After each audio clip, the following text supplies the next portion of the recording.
बहुत पहले की बात है। शिवनगर में श्याम अपनी पत्नी गौरी के साथ रहा करता था। उसके पास 2 एकड़ जमीन थी जिसमें वह खेती किया करता था। गांव में सभी लोगों का जीवन खेती पर ही निर्भर था। उस गांव के सभी लोग किसानी ही किया करते थे। गांव के कुछ लोग आपस में बात कर रहे होते हैं। तभी एक दूसरे गांव का आदमी वहां आता है।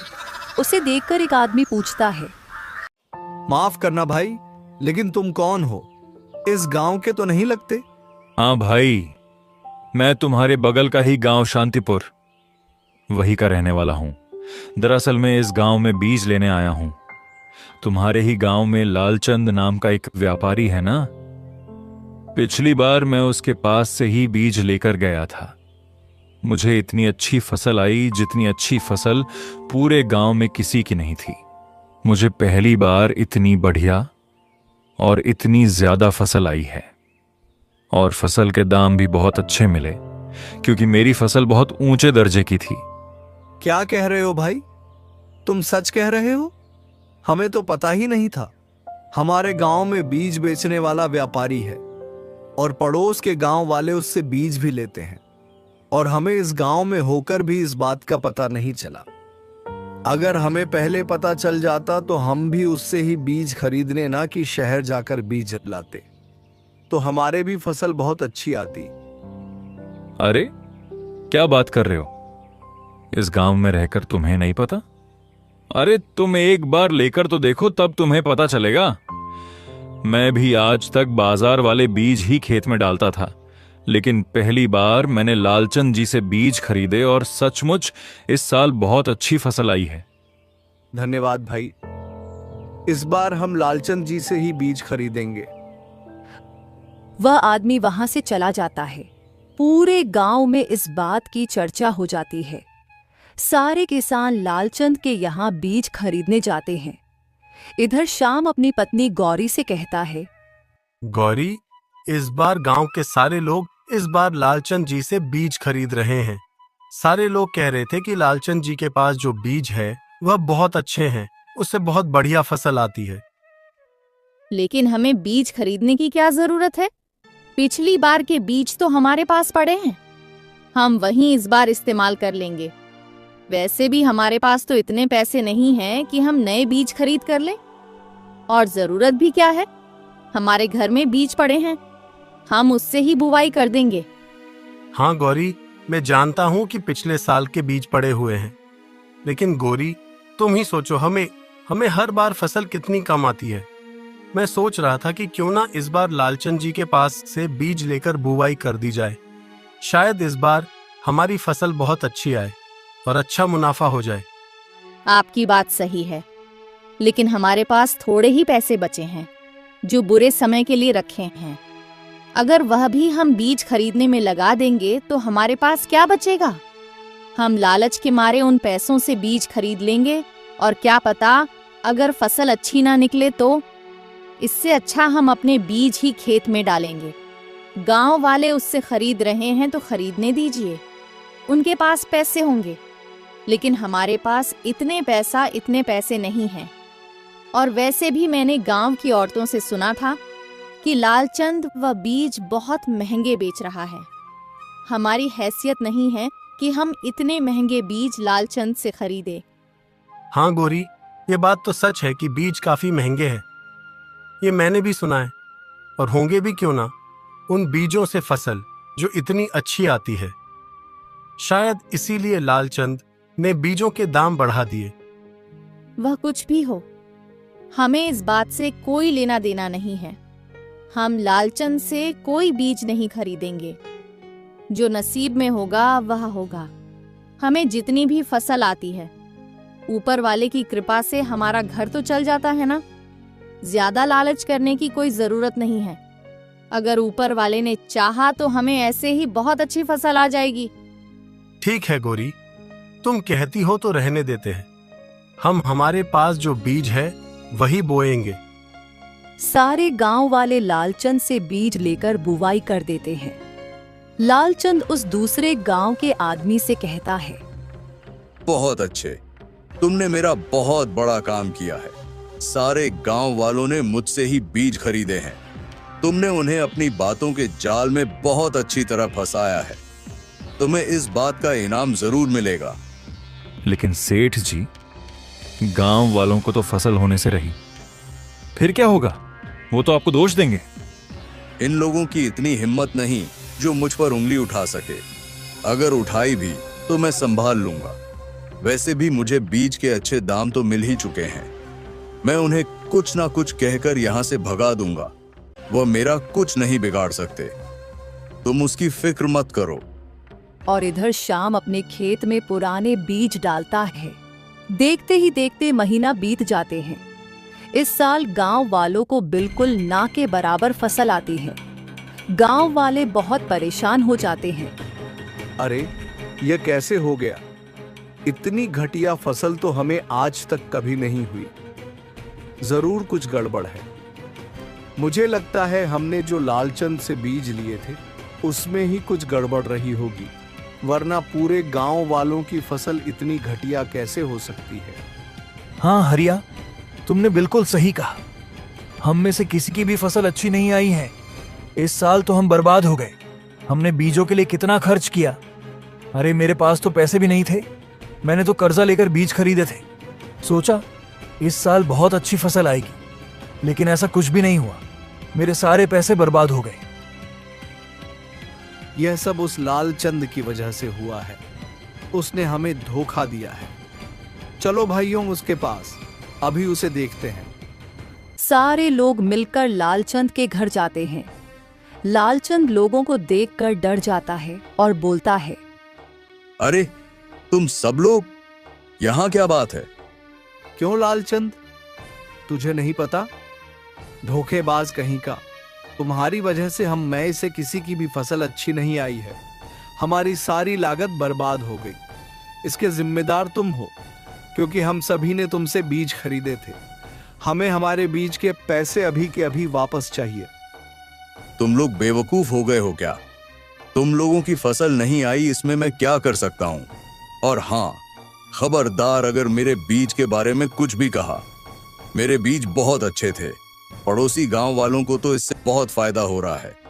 तुम लोगों को नहीं हो रहा, इसमें मैं क्या कर सकता हूँ? शायद तुम्हारे नसीब में अच्छी फसल है ही नहीं, और नसीब ही खराब है। उसका दोष तुम मेरे सर पर क्यों मढ़ रहे हो? कोई पैसे नहीं मिलेंगे। मैं उन पैसों के बदले तुम्हें बीज दिए हैं, और वह बीज कोई फोकट में नहीं आते। मैंने वो बीज पैसे देकर खरीद कर लाए थे। तुम लोगों की वजह से मैं नुकसान क्यों उठाऊं? लालचंद, तुम ये ठीक नहीं कर रहे हो। तुम्हें शर्म आनी चाहिए। तुम्हें हम सबके बद्दुआ लगेगी। हम सबकी बद्दुआ लेकर तुम कभी खुश नहीं रह पाओगे। लालचंद गांव वालों की एक नहीं सुनता और उन्हें ही डांट फटकार कर वहां से भगा देता है। इधर श्याम अपने खेत को देखता है तो खुशी के मारे झूम उठता है। उसकी फसल पूरे गांव में सबसे ज्यादा अच्छी होती है। श्याम घर जाकर गौरी से कहता है, गौरी, आज मैं बहुत खुश हूँ। इस साल हमें बहुत अच्छी फसल हुई है। इतनी फसल तो मैंने कभी सपने में भी नहीं सोची थी। तुम्हारा बहुत बहुत धन्यवाद गौरी। यह सब तुम्हारी वजह से हुआ है। अच्छा हुआ उस दिन मैं तुम्हारी बात मान ली और हमारे पास जो बीज थे वही खेत में बोए थे, वरना हमें इतनी अच्छी फसल नहीं होती। गौरी, तुम जानती हो गांव में सभी लोगों की फसल खराब हो चुकी है। हाँ, मैंने गांव वालों से सुना है। पूरे गांव में किसी की भी फसल नहीं आई है। सारे लोगों की फसल खराब हो गई। मुझे लगता है ये सब उस लालचंद के बीज की वजह से हुआ है, क्योंकि इस बार सारे गांव वालों ने लालचंद से बीज खरीदे थे। हाँ गौरी, उसी की वजह से हुआ है। अच्छा हुआ मैंने वह बीज नहीं खरीदे, वरना हमारे पास जो पैसे बचे थे वह भी चले जाते, और तो और इतना बड़ा नुकसान हो जाता। इस साल फसल भी नहीं आती। लेकिन आज मैं बहुत खुश हूं। सचमुच गौरी, फसल बहुत अच्छी है और मुझे लगता है उसके बहुत अच्छे दाम मिलेंगे। सुनिए जी, मेरे पास एक बहुत अच्छी तरकीब है। आपको ठगपुर नाम का गांव तो पता है ना? जहां आपके एक दूर के चाचा रहते हैं। मैंने सुना है उस गांव में गेहूं बहुत ऊंचे दाम में मिल रहे हैं। अगर हम यहाँ गेहूं बेचेंगे तो हमें कम मुनाफा होगा, लेकिन अगर आप सारा गेहूं वहां जाकर बेचोगे तो हमें 4 गुना पैसे मिलेंगे। मैं सोच रही थी इस बार आप वहां जाकर हमारी फसल बेच आइए। हाँ गौरी, तुम सही कह रही हो। वहां मोहन चाचा भी रहते हैं, तो मेरे रहने का भी इंतजाम हो जाएगा। 1-2 दिन में सौदा करके वापस आ जाऊंगा। और मेरी एक बात ध्यान से सुनिए। आपको तो पता है कि वह गांव बहुत अजीब है, वहां के लोग ठीक नहीं हैं, तो वहां जरा संभल कर रहना। वहां चोर और चक्के रहते हैं। किसी से ज्यादा बात मत करना, बस अपना काम कर लेना और वहां से निकल आना। हाँ गौरी, तुम सही कह रही हो। वह गांव थोड़ा अजीब है, लेकिन तुम फिक्र मत करो।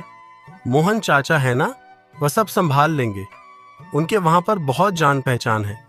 वह मेरा काम कर देंगे और जैसे ही काम हो जाएगा मैं वापस आ जाऊंगा। और मैं एक काम करता हूं, फिलहाल अनाज यहीं रहने दो। जैसे ही सौदा पक्का होगा उसके बाद ही अनाज लेकर जाऊंगा। मैं अभी अकेले ही जाकर आता हूं और अनाज का सौदा पक्का करके आता हूं। ये बिल्कुल सही रहेगा। आप कल सुबह ही चले जाना। फिर दूसरे दिन शाम ठगपुर के लिए निकल पड़ता है और ठगपुर गांव के बाहर ही उसे एक छगन नाम का आदमी मिलता है। बोलता है, अरे भाई, तुम कहां से आए हो? इस गांव के तो नहीं लग रहे। तुम्हें पहली बार देखा है। तो शाम उसे सारी बातें बताता है कि वह इस गांव में फसल बेचने आया है। अरे तुम इतनी दूर से फसल बेचने आए हो? तुम बेवकूफ हो क्या? और तुम्हें किसने बता दिया कि यहाँ गेहूं के ऊंचे दाम मिल रहे हैं? अरे यहाँ के लोगों के तो घर घर में गेहूं ही गेहूं भरा पड़ा है, तो वह लोग तुम्हें ऊंचे दाम क्यों देंगे? और भला तुमसे गेहूं क्यों को खरीदेंगे? लगता है तुम्हें किसी ने गलत जानकारी दी है। ऐसा कुछ नहीं है। यहां तुमसे कोई गेहूं नहीं खरीदेगा। ये तुम क्या कह रहे हो भाई? मैंने तो सुना था कि गांव में अकाल पड़ा है और उसकी वजह से गांव में किसी के पास गेहूं भी नहीं है। इसलिए मैंने सोचा कि इस गांव में गेहूं बेचूंगा तो मुझे बहुत अच्छे दाम मिलेंगे। मैं बहुत दूर से आया हूं, मेरा तो आने का कोई फायदा ही नहीं हुआ। शायद तुम्हें किसी ने गलत बात बता दी है, लेकिन कोई बात नहीं। तो अब तुम इतनी दूर से हमारे गांव में आए हो तो मेरे पास एक तरकीब है जिससे तुम्हारा नुकसान नहीं होगा। मैं तुम्हारे पास से गेहूं खरीदने के लिए तैयार हूं। अगर तुम बेचना चाहो तो मुझे बेच सकते हो। बदले में मैं तुम्हें तुम्हारे गेहूं के वजन के बराबर कोई चीज दे दूंगा। तुम्हारा नुकसान भी नहीं होगा। क्या तुम सच कह रहे हो? तुम मेरे गेहूं खरीदने के लिए तैयार हो? हाँ, बिल्कुल तैयार हूं। अब तुम इतनी दूर से सौदा करने आए हो। वैसे भी मेरे पास थोड़े कम गेहूं बचे थे, मैं खरीदने जा ही रहा था। उससे अच्छा तुमसे ही खरीद लेता हूं। सौदा तो अच्छा है। गेहूं के वजन के बराबर कोई ऐसी चीज ले लूंगा जिसकी मुझे जरूरत हो। ठीक है, मैं सोचकर बताता हूं कि मुझे कौन सी चीज चाहिए और मैं तुम्हें सारा अनाज बेचने के लिए तैयार हूं। मैं अभी साथ में लेकर नहीं आया हूं। मैं 2 दिन बाद यहां अनाज लेकर आऊंगा। छगन मन ही मन सोचता है, ये तो मेरे बातों में आ गया। अच्छा बकरा मिला है और बहुत अच्छा सौदा है। इससे गेहूं लेकर उसे कहीं गुना दाम में बेचूंगा। लेकिन यह तो अनाज साथ में लेकर नहीं आया। अगर इसने कहीं पलटी मार दी तो, ये कहीं अपनी बात से मुकर गया तो? एक काम करता हूं, इससे लिखित सौदा कर लेता हूं ताकि यह अपने बात से मुकर ना जाए। क्योंकि अगर इसे यहां किसी से भी पता चला कि गेहूं के बहुत ऊंचे दाम मिल रहे हैं तो यह गेहूं मुझे बेचने से मना कर देगा। अरे भाई सुनो, मुझे लगता है हमें इस बात का लिखित सौदा कर लेना चाहिए, क्योंकि यह तुम्हारे लिए भी अच्छा होगा और मेरे लिए भी। अगर लिखित सौदा हो गया तो न तुम मुकर पाओगे न मैं। वैसे भी हम दोनों को मिले हुए कितना समय हुआ है। किसी पर भी ऐसे भरोसा नहीं करना चाहिए। अगर लिखित सौदा हो गया तो सही रहेगा। तुम क्या कहते हो? हाँ, तुम बिल्कुल सही कह रहे हो। मुझे मंजूर है, हम इस बात का लिखित सौदा कर लेते हैं। छगन श्याम से लिखित सौदा करता है और उस पर श्याम के हस्ताक्षर ले लेता है और मन ही मन बहुत खुश हो जाता है। ठीक है भाई, तुम 2 दिन बाद सारा अनाज लेकर यहाँ आ जाना। अब मैं चलता हूँ। छगन वहां से चला जाता है। श्याम सोचता है, चाचा के घर जाने से पहले ही मेरा काम हो गया। एक काम करता हूँ, चाचा से मिल लेता हूँ और फिर अपने गांव के लिए निकल पड़ता हूँ। अब यहाँ रुकने का कोई मतलब ही नहीं रहा। वैसे भी सौदा तो हो चुका है। और श्याम मोहन चाचा के घर जाने के लिए निकल पड़ता है तो रास्ते में उसे एक आदमी मिलता है और उसे बोलता है, अरे सुनो, क्या तुम मेरी अक्ल लेकर आए? तुम बेवकूफ हो क्या? और कौन हो तुम? और भला मैं तुम्हारी अक्ल क्यों लाऊंगा? झूठ मत बोलो, मेरी अकल तुम्हारे पास है। तुम आज लाने वाले थे। लाओ मेरे अकल दो मुझे। जब से तुमने मेरी अकल ली है मैं पूरी तरह से पागल हो गया हूं और बिना अकल के रह रहा हूं। मेरी अकल मुझे वापस करो। ये सब सुनकर श्याम का सर चकरा जाता है और वह बोलता है, अरे भाई, तुम क्या सचमुच पागल हो क्या? भला कोई किसी की अकल कैसे ले सकता है? मैं का तो पहली बार इस गांव में आया हूं। मैं तुम्हें जानता तक नहीं। मेरा रास्ता छोड़ो, मुझे जाने दो। ऐसे कैसे? मैं तुम्हें नहीं जाने दूंगा। पहले मेरी अकल मुझे वापस करो और जब तक तुम मुझे मेरी अकल नहीं देते तब तक मैं तुम्हें कहीं नहीं जाने दूंगा। ऐसा बोलकर वह आदमी गांव वालों को इकट्ठा कर लेता है। देखो भाइयों, इसने मेरी अकल ली थी और आज लौटाने का वादा किया था, पर अब लौटाने से इनकार कर रहा है। गांव का एक आदमी बोलता है, अरे यह तो वही आदमी है, इसने मेरा लोहे का कुर्ता लिया था। ए लड़के, तू वही है ना? चल मेरा लोहे का कुर्ता वापस कर जो तूने लिया था। अब तुम कौन हो और यह क्या नई मुसीबत है? यह पागल कम था जो अब तुम भी आ गए। मैंने कब तुमसे तुम्हारा लोहे का कुर्ता लिया? तुम दोनों की दोनों पागल हो गए हो क्या? या फिर यह पूरा गांव ही पागल है? कैसी उलटी सीधी बातें कर रहे हो? कभी लोहे का कुर्ता भी हो सकता है भला? और कोई किसी की अकल कैसे ले सकता है? तुम मुझे बेवकूफ समझ रहे हो क्या? या फिर तुम दोनों ही बेवकूफ हो? चलो मेरा रास्ता छोड़ो और अब मुझे यहां से जाने दो। हम तुम्हें ऐसे नहीं जाने देंगे। तुम पहले हमारी चीज हमें वापस दो या फिर तुम्हें हमारी चीजों की रकम देनी होगी। ये क्या बात हुई? जब मैंने तुम दोनों की कोई चीज ली ही नहीं तो कैसी रकम? मैं भला इसके लिए तुम्हें पैसे क्यों दूं? मैंने तुमसे तुम्हारी कोई चीज नहीं ली है। अरे मैं तो तुम दोनों को जानता तक नहीं। मैं पहली बार इस गांव में आया हूं। मेरा रास्ता छोड़ो, मुझे जाना है। गांव वालों, देखो यह झूठ बोल रहा है। इसने मेरी अक्ल और इस भाई साहब का लोहे का कुर्ता लिया है, अब देने से साफ मुकर रहा है। गांव वाले भी उनकी बात का समर्थन करते हैं और श्याम को चीज लौटाने के लिए कहते हैं। अरे तुम सभी के सभी लोग पागल हो क्या? जब मैंने इन दोनों की कोई चीज ली ही नहीं तो कहां से लौट आऊंगा? मेरे पास कोई चीज नहीं है। मुझे यहां से जाना है। मुझे जाने दो। ऐसे कैसे? हम तुम्हें यहां से नहीं जाने देंगे। गांव वालों, मारो इसे। श्याम बहुत घबरा जाता है। तभी वहां पर मोहन चाचा आ जाते हैं और लोगों से कहते हैं, अरे रुको रुको, इसे मत मारो।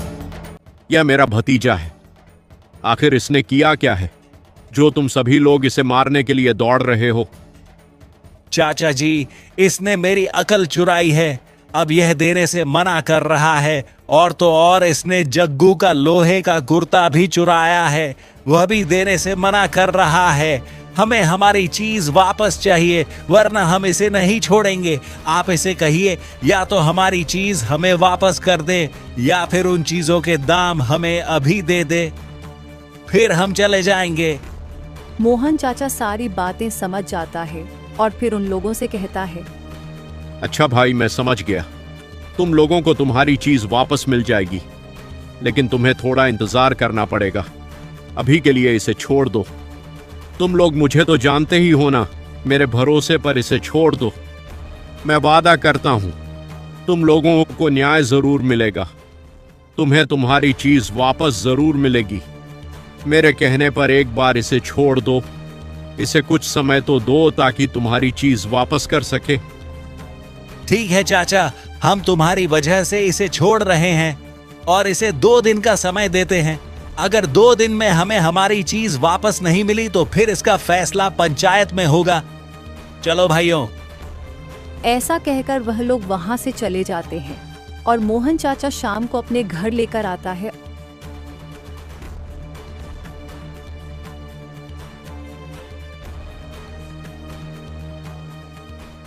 अरे श्याम बेटा, मुझे यह बताओ, तुम उन लोगों की बातों में कैसे फंस गए? तुम उन लोगों के पास रुके ही क्यों? तुम सीधा मेरे घर क्यों नहीं आए? चाचा जी, मैं तो आपके घर ही आ रहा था, लेकिन रास्ते में उन लोगों ने मुझे रोक लिया और अपनी बातों में फंसा लिया। और तो और ऊपर से सारे गांव वाले भी उनकी ही बात पर भरोसा कर रहे थे। मेरी बात किसी ने नहीं सुनी। अगर आज आप बीच में नहीं आते तो क्या पता मेरे साथ क्या हो जाता। वह लोग तो मुझे मारने ही वाले थे। आपने मुझे बचा लिया चाचा जी। और चाचा जी, ये कैसा गांव है? यहाँ तो सारे लोग कितने अजीब अजीब हैं और इस गांव के लोग कितनी अजीब अजीब बातें करते हैं। बेटा, तुम नहीं जानते पर यह ठग नगरी है। यहाँ तुम जैसे सीधे साधे लोगों को अपनी बातों में उलझा कर लूटा जाता है और ऐसे ही ठग लिया जाता है। और यह काम इतनी सफाई से किया जाता है कि बाकी के लोग भी उन लोगों का ही समर्थन करते हैं। यह लोग अनजान लोग या फिर गांव में जो बाहर से लोग आते हैं, उन्हें तुरंत पहचान जाते हैं और फिर उन्हें अपनी बातों के जाल में फंसा लेते हैं। मैंने तुम्हें पहले ही चेतावनी दी थी कि तुम सीधे मेरे घर आना। तुम रास्ते में रुके ही क्यों? चाचा जी, मुझसे बहुत बड़ी भूल हो गई। मुझे सीधे आपके घर आ जाना चाहिए था। वैसे मैं सीधे आपके घर ही आ रहा था, लेकिन रास्ते में मुझे एक आदमी मिला जिसका नाम छगन था। उसने मुझसे कहा कि इस गांव में गेहूं के दाम बहुत कम है, लेकिन वह छगन मेरा सारा अनाज लेने के लिए तैयार हो गया और उसके बदले मुझे गेहूं के वजन के बराबर कोई भी चीज देने का वादा किया है। क्या कहा तुमने? छगन? तुमने छगन से लिखित में सौदा भी कर लिया? तो क्या पागल हो क्या? अरे तुम्हें नहीं पता, यहां गेहूं के दाम आसमान छू रहे हैं। दुगने क्या, यहां तो 4 गुना से भी ज्यादा भाव चल रहा है। तुम तो तभी फंस गए थे। और तुम इतनी बड़ी बेवकूफी कैसे कर सकते हो? तुमने एक बार भी मुझसे मिलना या मुझसे पूछना जरूरी नहीं समझा? तुमने बिना मुझसे पूछे सौदा ही क्यों किया? आप ये क्या बात कर रहे हैं चाचा जी? मुझे तो पता ही नहीं चला। मैं उसकी मीठी मीठी बातों में आ गया। मुझे लगा गेहूं के दाम इतने कम है और यहाँ तो कोई गेहूं भी नहीं खरीदेगा। उससे अच्छा मुझे लगा कि मुझे गेहूं के वजन के बराबर मेरे मन मुताबिक कोई चीज दे रहे हैं। इसलिए मुझे यह सौदा ठीक लगा और उसने ही मुझसे कहा कि हम लिखित में सौदा कर ले। मुझे अब समझ में आया चाचा जी कि उसने मुझे ऐसा क्यों कहा, ताकि मैं अपनी बातों से मुकर ना जाऊं और उसे गेहूं बेच दूं। लेकिन अब मैं क्या करूं चाचा जी? मैं तो पूरी तरह से फंस गया हूं। शाम, यह लोग 2 दिन तक इंतजार करेंगे। उसके बाद ये सभी लोग पंचायत में जाएंगे। मेरे पास एक रास्ता है। तुम एक काम करो, तुम आज रात मेरे बताए गए जगह पर जाओ। तुम किसी कपड़े से अपना मुंह छुपा लेना।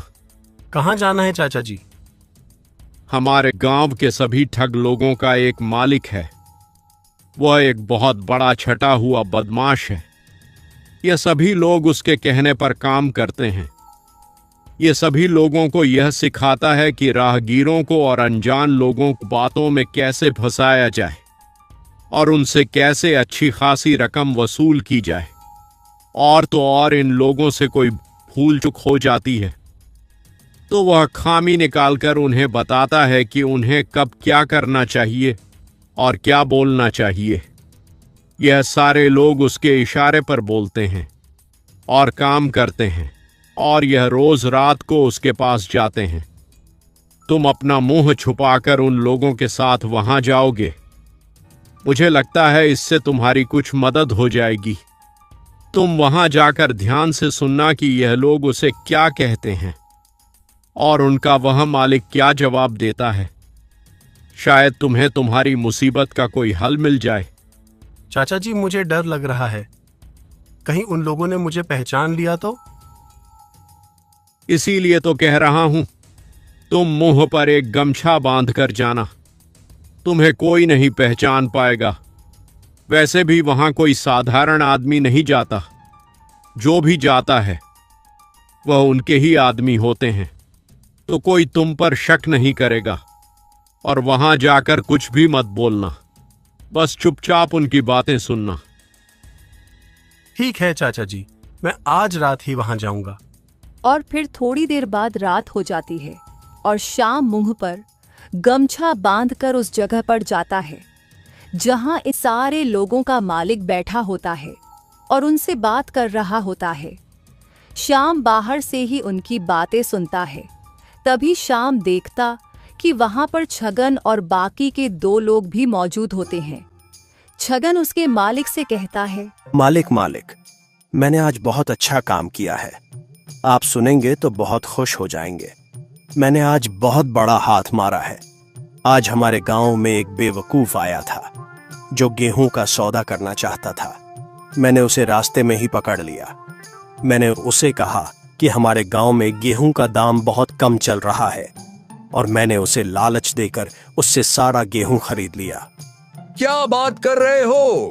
यह तो बहुत बढ़िया बात है। हमारे गांव में तो 4 गुना 8 गुना गेहूं के दाम चल रहे हैं। इससे हमें बहुत अच्छा मुनाफा होगा। हम उस गेहूं को ऊंचे दाम में बेचेंगे। वैसे वह गेहूं कहाँ है? तुमने उससे खरीद तो लिए ना? और तुमने उसके बदले उसे क्या देने का वादा किया? मालिक, मैंने उसे कह दिया कि गेहूं के वजन के बराबर वह जो मांगेगा मैं उसे दे दूंगा। अरे, तुम बेवकूफ हो गए हो क्या? तुमने उससे ऐसा वादा क्यों किया? गधे कहीं के। अब वह गेहूं के वजन के बराबर कुछ भी मांग सकता है, तो तुम कहां से ला कर दोगे? अरे मालिक, आप चिंता मत कीजिए। वह क्या ही मांगेगा? वह शक्ल से ही बेवकूफ दिख रहा था। अगर उसने तुम्हें गेहूं के वजन के बराबर पक्षियों के पंख मांग लिए तो तुम क्या करोगे? तुम जिंदगी भर उस गेहूं के वजन के बराबर पंख इकट्ठा नहीं कर सकते। तुम तो फंस जाओगे। अगर उसने ऐसा कुछ मांग लिया तो तुम अपने ही जाल में फंसकर रह जाओगे। अरे मालिक, मैंने तो ये सोचा ही नहीं। मुझे माफ कर दीजिए मालिक। आइंदा में सोच समझकर बात करूंगा। गलती हो गई मालिक। लेकिन आप चिंता मत कीजिए मालिक, वह बेवकूफ है। उसके दिमाग में इतनी बड़ी बात आएगी ही नहीं। उसके पास आपके जितना दिमाग थोड़ी है। जो मुझे पक्षियों के पंख मांगेगा वो वैसा कुछ नहीं मांगेगा। फिर दूसरा आदमी बोलता है, मालिक, मैंने उसी आदमी से अपनी अक्ल मांगी है। मैंने सबके सामने कहा कि उसने मेरी अक्ल चुराई है और मुझे वापस कर दे। वह तो यह सुन हक्का बक्का रह गया और बहुत डर गया था। मैंने उसे 2 दिन का समय दिया है। अगर 2 दिन में उसने मेरे अक्ल नहीं दी तो उसे मुझे पैसे देने होंगे। वह तो फंस कर रह गया। उसके पास अब कोई इलाज नहीं है। उसे पैसे देने ही होंगे। मैंने बहुत अच्छा काम किया ना मालिक? आपको मेरी तरकीब कैसी लगी? बेवकूफ कहीं के। तुम्हें क्या चोरी का इल्जाम लगाने के लिए अक्ल ही मिली थी? अगर उस आदमी ने कह दिया कि तुम्हारे पास अक्ल नहीं होती तो तुम यह बात कभी कह ही नहीं पाते। तुम क्या जवाब दोगे?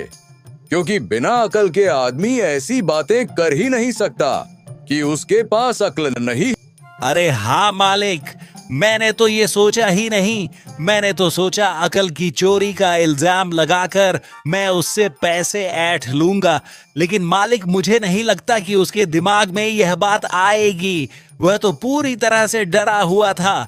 मुझे लगता है वह मुझे पैसे दे ही देगा। मालिक, मैं इन दोनों बेवकूफ जैसे बातें नहीं की है। मैंने तो ऐसा फंसाया है कि उसे मुझे इस बात के बदले पैसे देने ही होंगे। अच्छा, तुमने ऐसा कौन सा बड़ा तीर मारा है? जरा मुझे भी बताओ। तुमने उससे क्या कहा और किस बात की चोरी का इल्जाम लगाया? मैंने तो ऐसा इल्जाम लगाया है मालिक, जो आप सोच भी नहीं सकते। यह सुनकर तो वह पगला गया था। उसे तो कुछ समझ में नहीं आ रहा था कि वह क्या करे। वह चीज तो वो मुझे कभी नहीं दे सकता। उसके बदले तो उसे मुझे पैसे देने ही होंगे, क्योंकि वो शाम चाहे वह कुछ भी कर ले, उसे हार माननी ही होगी। अरे बेवकूफ, उल्लू के पट्टे, ये तो बताओ कि तुमने आखिर उसे कहा क्या? मालिक, मैंने उस पर मेरे लोहे का कुर्ता चुराने का इल्जाम लगाया और उससे कहा कि मेरे लोहे का कुर्ता वापस करो। अब आप ही सोचिए मालिक, वो भला लोहे का कुर्ता कहां से लेकर आएगा? उसके बदले तो उसे पैसे ही देने होंगे। सबसे बड़ा बेवकूफ तो मुझे तू ही लग रहा है। बेवकूफ कहीं का। अगर उसने तुझसे यह कह दिया कि वो तुझे लोहे का कुर्ता देने के लिए तैयार है, बदले में तू उसे लोहे की सुई और लोहे का धागा लाकर दे और उस लोहे के धागे से कुर्ता सिलकर वो तुझे कुर्ता दे देगा, तो क्या करेगा? अरे मालिक, मैंने भी इस बारे में नहीं सोचा। भला लोहे का धागा कहीं हो सकता है? यह तो मुझे कहीं नहीं मिलेगा। तुम सब के सब बेवकूफ।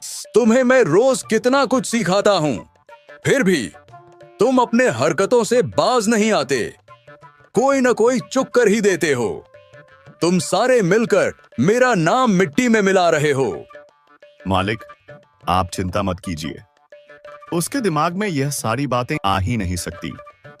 मेरा मतलब, उसके पास आपके जितना दिमाग थोड़ी है। आप चिंता मत कीजिए। उसके पास कोई रास्ता नहीं है। उसे पैसे देने ही होंगे। श्याम ये सारी बातें बाहर से ही चुपचाप सुन रहा होता है और मन ही मन बहुत खुश हो जाता है और वापस जाकर चाचा जी को सारी बातें बताता है। चाचा जी, आपका बहुत बहुत धन्यवाद। अगर आप आज मुझे वहां नहीं भेजते तो मुझे इतनी सारी बातें पता ही नहीं चलती, और ये सारी बात तो मेरे दिमाग में कभी आती ही नहीं। मैं तो फंस कर रह जाता और पता नहीं उन सब की चीजों के बदले क्या क्या देना पड़ता। मैं तो बर्बाद हो जाता चाचा जी, क्योंकि वह लोग तो मुझे ऐसे नहीं छोड़ते।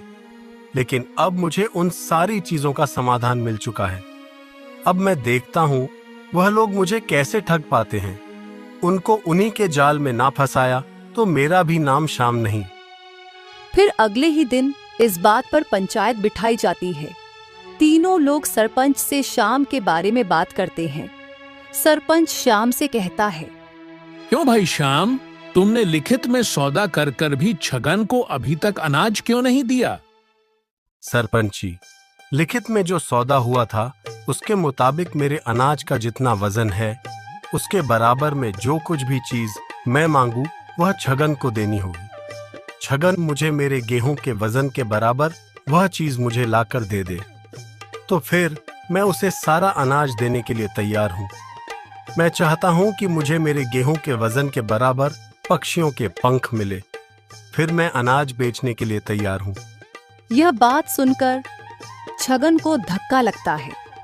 छगन मन ही मन सोचता है, अरे यह क्या? इसने तो वही बोल दिया जो मालिक ने कहा था। अब मैं क्या करूं? इतने सारे पंख कहां से लाऊंगा?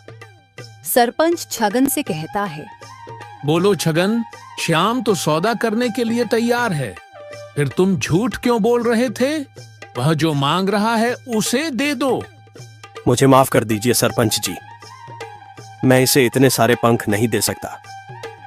मैं जिंदगी भर भी पंख इकट्ठा करूं फिर भी इतने सारे पंख जो गेहूं के वजन के बराबर हो, यह मुमकिन ही नहीं है। मुझे माफ कर दीजिए, मुझे कोई सौदा नहीं करना। मैं अपना सौदा वापस लेता हूँ। छगन, यह सरासर बेईमानी है। तुम अपने सौदे से मुकर नहीं सकते।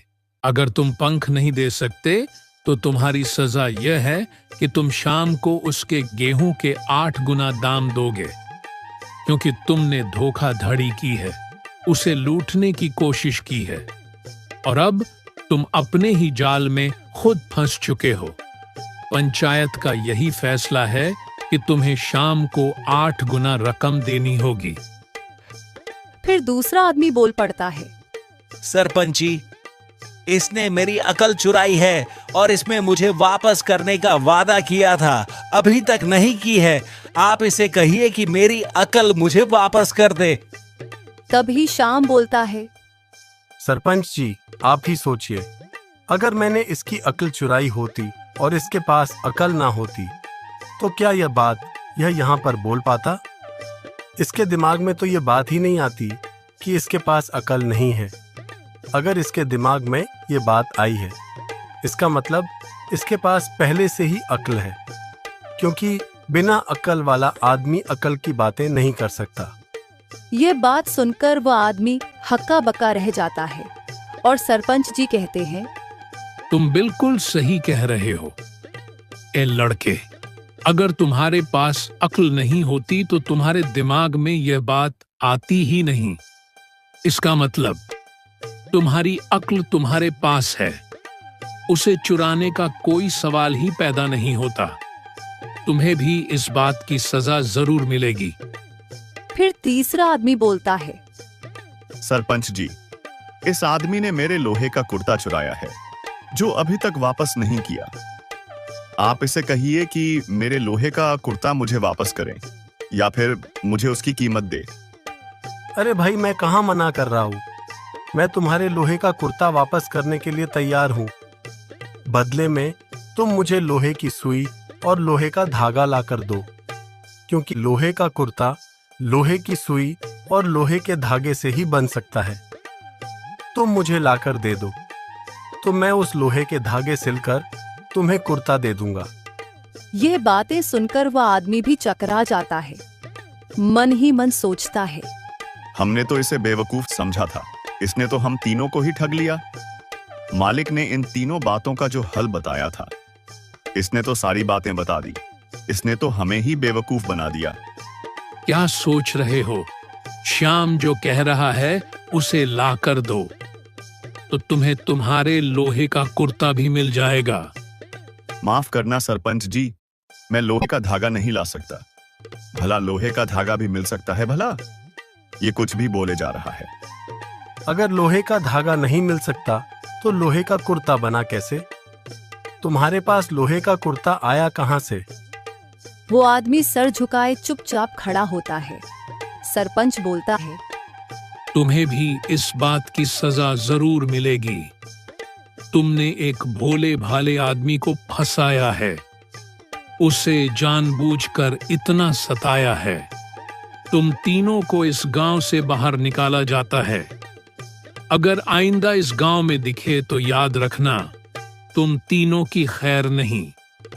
तुम जैसे लोगों की वजह से हमारे गांव का नाम खराब हो रहा है। तुम्हें इस गांव में रहने का कोई अधिकार नहीं। श्याम ये सब देखकर बहुत खुश हो जाता है और फिर शाम को उसके गेहूं के 8 गुना दाम मिल जाते हैं। श्याम घर जाकर गौरी को सारी बातें बताता है। श्याम और गौरी इतने सारे पैसे पाकर बहुत खुश हो जाते हैं।